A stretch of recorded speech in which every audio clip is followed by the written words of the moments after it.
very good question, because I think too many times, I have to pause now, I apologize guys, but I'll let it play while I'm talking. A lot of times people are so quick to, let me put the table all the way up so they can vault to the highest height so they get as much time in the air to do whatever vault they want. Well, the problem is if they don't turn over fast, if that table's too high, they're coming in too low, and they're going to have to make a mistake off the board to get up on top of the table by reaching up or jumping up rather than creating rotation. So my I guess, influence to you would be, it's going to depend on the quickness of the turnover. I've got some little guys. These guys that I'm showing you here, I think there's 5 of them. 3 of them were level 6, 8, 9-year-olds last year. Well, I'm sorry. One of them was an 8, 9-year-old, 2 of them are 10-year-olds. Level 6 is little guys. And this table is on 125. And I've also got a big baby Huey in this group. And he's vaulting with him, and you'll see how slow he is. And I've got another kid who was level 7 last year. For the last 2 years, he's pretty slow, doesn't turn over at all, and you'll see the effect it has on him. So it's going to depend on the athlete's turnover. But my thing with you is I would tell you the table goes to where he can turn over to vertical. That's what I'm going to tell you. Because if the table's too high, he's not turning over to vertical, he's not continuing to work the rotation. If he's a little guy, he cannot rotate up to a big size table. He's just going to have to go up and get down and do it. So I'm going to tell you to try to find that, you do layout fronts, you do handspring, flat back drills, where he's turning over the best to accomplish that turnover where that table should be. Does that make sense? I know it's a very ambiguous answer, but it's a really important thing because too many people, I'm going to put them all the way up, they got most room to fly in the air, that's the table, like a stack mats, that's 1, 2, 3, that's 4 8-inch mats above the table height. Pretty aggressive. These guys are fairly limited at that position. By keeping the mats up, they're not allowed to drive their heels down so much. They have to rotate through the vertical position to be able to sit up. You can see him, no arm swings, he's going to roll forward big time. This is where we start getting a little bit better. And we'll go back and look at when he's in slow motion a little bit. Not bad. He was a little bit loose on the table, so you can see how it kind of flopped over. Next one's pretty decent. This is the one I want to take a look at. So, let's go back.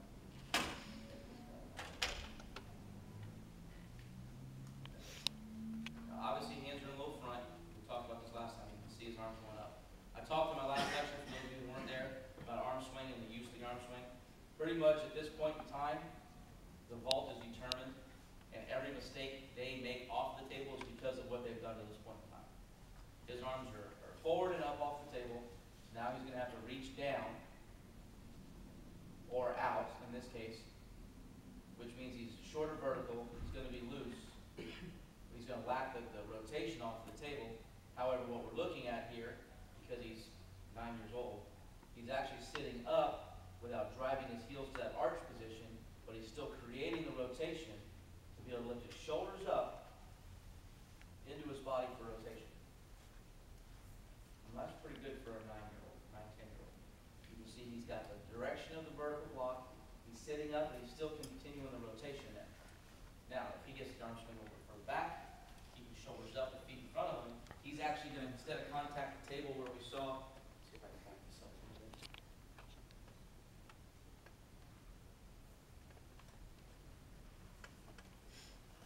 Instead of contacting the table here, and remember, he took off of the board here.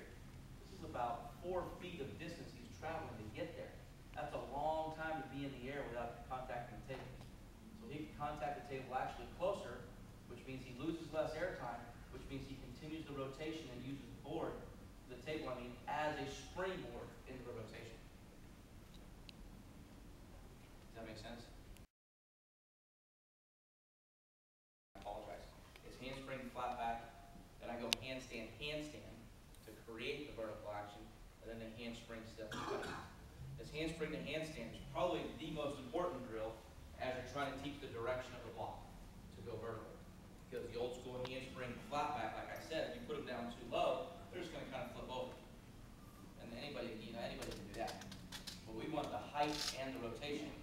So what I do from that, the handstand flat back, is we go handstand to handstand. So now they have to make sure the rotation is to vertical, so they can start creating the vertical motion off the table. Remember the guy that was really bad with the arm swing? That was him. Again, we'll take a look at it a little slower here. So you start seeing the results off the board and off the table. They get their shoulders forward, hands in front, shoulders forward. They're not going to quite get that vertical. They're going to kind of have that rolling forwards effect a little bit.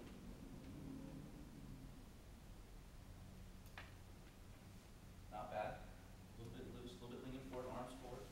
He's one that constantly likes to have his arms in front for arms forward. Next two are getting a little better. Pretty good. This is the one that you see on the pikes that kind of got his arms in front a little bit. So he hit the table a little bit further up here. At that time he was more here, so he actually got the vertical much quicker. We'll go back and take a look at stop motion in a second. This next one, if I remember correctly, gets a little bit loose on the table. Not sure much of that. Now, one would say he gets on way too quick because he's way too low because he's trying to achieve handstand. You're correct. However, the thought process, remember, each drill is for a specific reason. This drill is to start teaching him where the vertical is, to find the vertical. So he leans in, he gets onto the table a little bit early. I like him to keep his chest up, to turn over to handstand a little bit more. But for a 9-year-old, that's not bad. So let's take a look at it. Let's take a look at it better. So,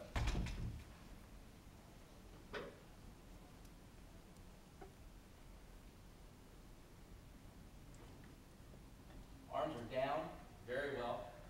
As we talked last lecture. And this isn't going to help me out a whole lot because it's too slow.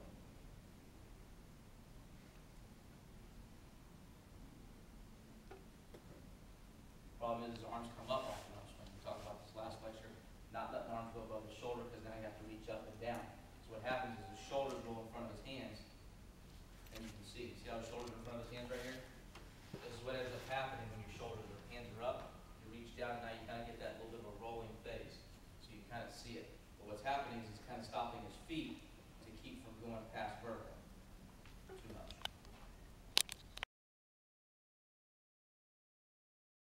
Jeff, what did we ask him, like 5 minutes before he did this? Yeah, we gave him a verbal description of what we were looking for, and the kid nailed it on the first cricket ball. It's just an unusually talented kid. So obviously there's not a lot of pike, not a lot of opening. However, the technique we're looking for right now, and again, he worked it for 5 minutes. And I'll be honest, I didn't do Yamis before this, but I did all those drills that you saw. We did those drills without competing in Yami because we were working on the same technique.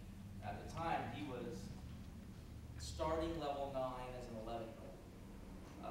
Very powerful, very talented, very quick, very strong. He's actually the same kid that just did the bounce off the board drill, obviously a few years back.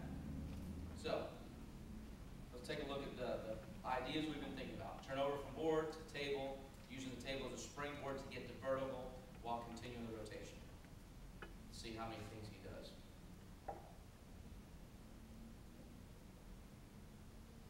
Arm swing, that's pretty far back. Get his arms up just a little bit. We'll give him a break. He was 11 at the time. So he leans forward a little bit because his arms were up a little high. Contact, close to vertical. Off at vertical. He did not counter rotate his shoulders. Sitting his shoulders up into rotation to do something.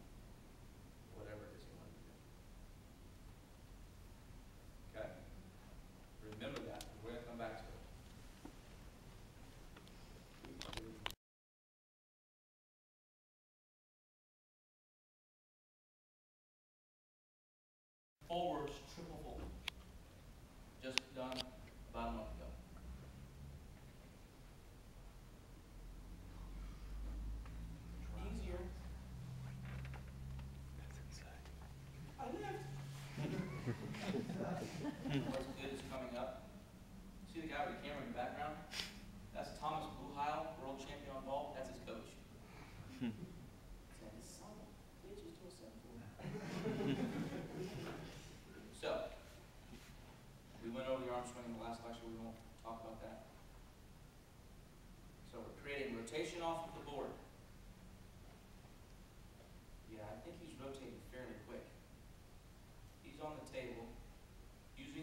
the Yamashita.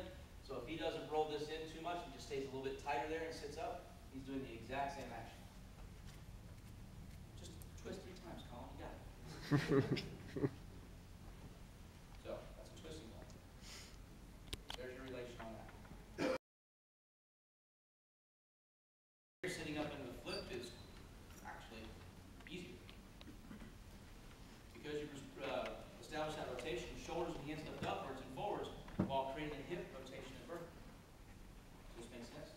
So instead of stopping and piking, we're sitting up, shoulders lifting up, grabbing our knees to flip. There is no, okay, all the way over the top, now reach over and tuck front. Now when you do handspring fronts, obviously I'll drag your heels way long time your foot because you like guys that barrel roll it off the table. But why are they barrel rolling? They're barrel rolling usually because they've got a bad arm swing, leaning forward, they have to rotate off the board, so they're creating the barrel roll. Well, you've got to turn over more, wait longer. Well, it's because he hasn't flipped to the table. Go back, I guarantee you look at his arm swing is probably in front, probably leaning forward off the table, so he has no rotation, or his arms are getting up high, so he's having to do this, which drops his hips, drops his feet down. We're going to take a look at a branding out here in a second that has that exact problem at 25 years old. That's what we're still working on. If that arm swing, the approach to the board, is done correctly to create that rotation of the table, sitting up into this basic vault literally creates any vault you want to do except the chamber double pipe. So, we'll take a look at this one just fast.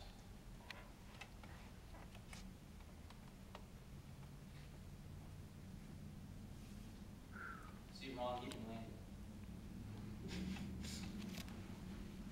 All right.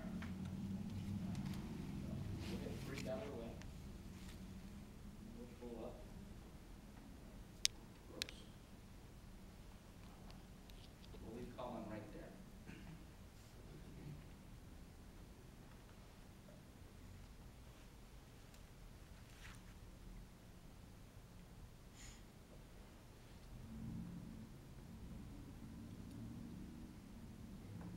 Because I just did the lecture on it. Talk about it real fast. We watch his arms come up over his head. Watch his arms lift up. Now they have to bring it down. So now you can see his shoulders rolling forward a little bit. See his shoulders roll forward and see the knees. He's already in that tuck position. As I talked earlier, his arms are a little bit lower and not lifting up and actually getting into the table here. His body actually flips over the top to the vertical position more. So he actually sits up in this position. But he's still doing it. He's still creating it. He's somewhat of a freak. He's so fast. But he's still doing that same action. You can see his shoulders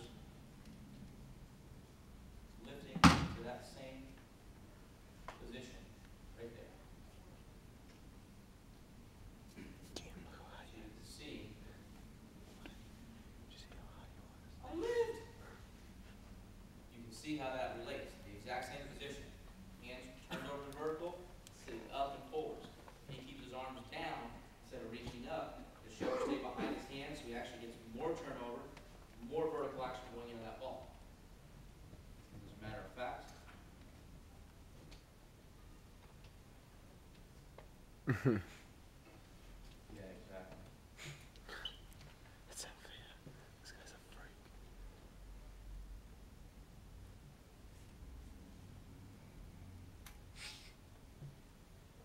Don't die.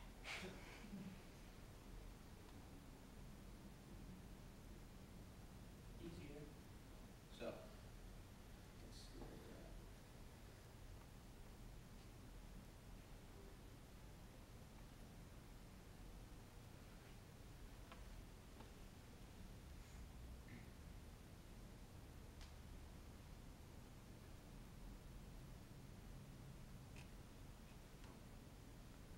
Pretty similar. Yeah. Colin, flip twice and bring it out. So again, same exact position that we're working from board to table, springboard, into the rotation. Does this make sense? Can everybody see this? Okay, is everybody kind of see the relation of this vault, what it's creating, what it can create? Is it the end all be all? Hell no. Live on a trampoline for a long time. Arm swing, board approach.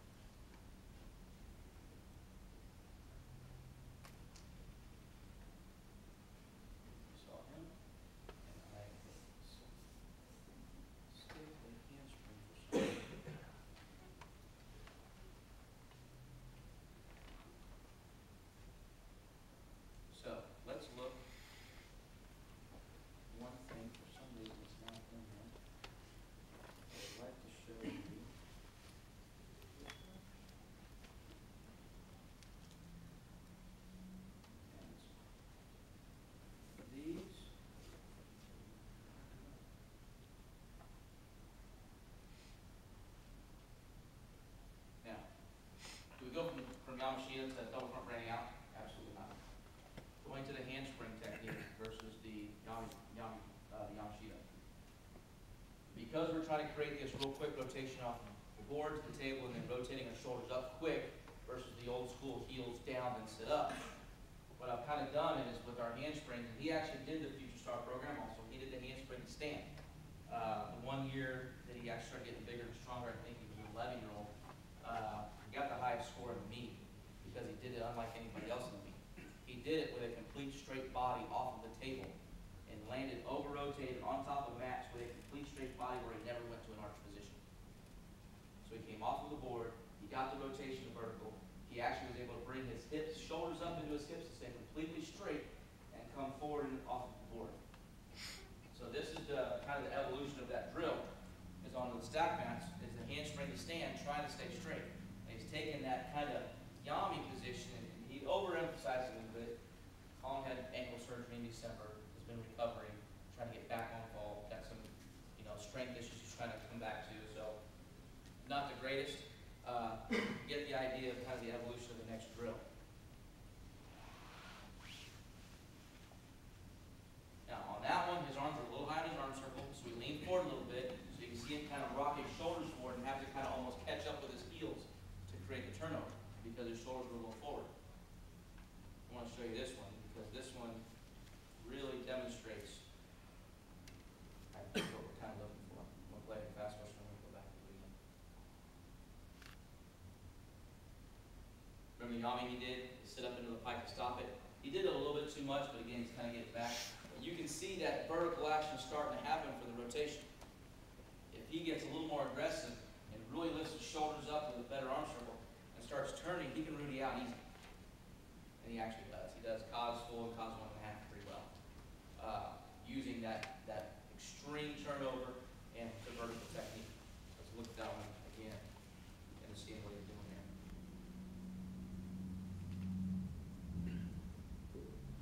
So, arms down. His arms reach up a little bit, so he loses a little bit of rotation to the table. That's pretty close to vertical. Pretty good.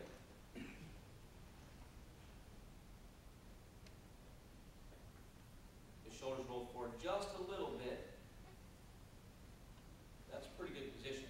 Again, because his arms got a little high, his shoulders rolled forward a little bit, he's a little bit past vertical coming off to start that rotation versus the Korean kid who was right at vertical going to triple full. So he can't make 3 twists, he can only make 1.5. Plus he's about 2 feet lower than him. But you can see the rotation, I mean that's pretty high when he's standing up already. From here, he looks at the table, looks at the ground, and halves out and Rudy's out pretty easy. Versus the old school handspring, driving heels all the way over to your feet, he'd be standing on the mat right now with his shoulders there. What the hell are you going to be there? Try to find the ground and plant. So, this is kind of my answer to you about why I like the Yami better.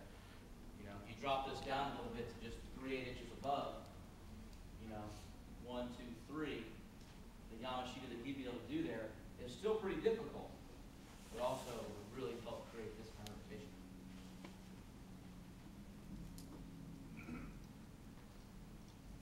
Now, I have one more of those. Let's leave Colin up there.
gets his shoulders going a little bit too far in front of his hands.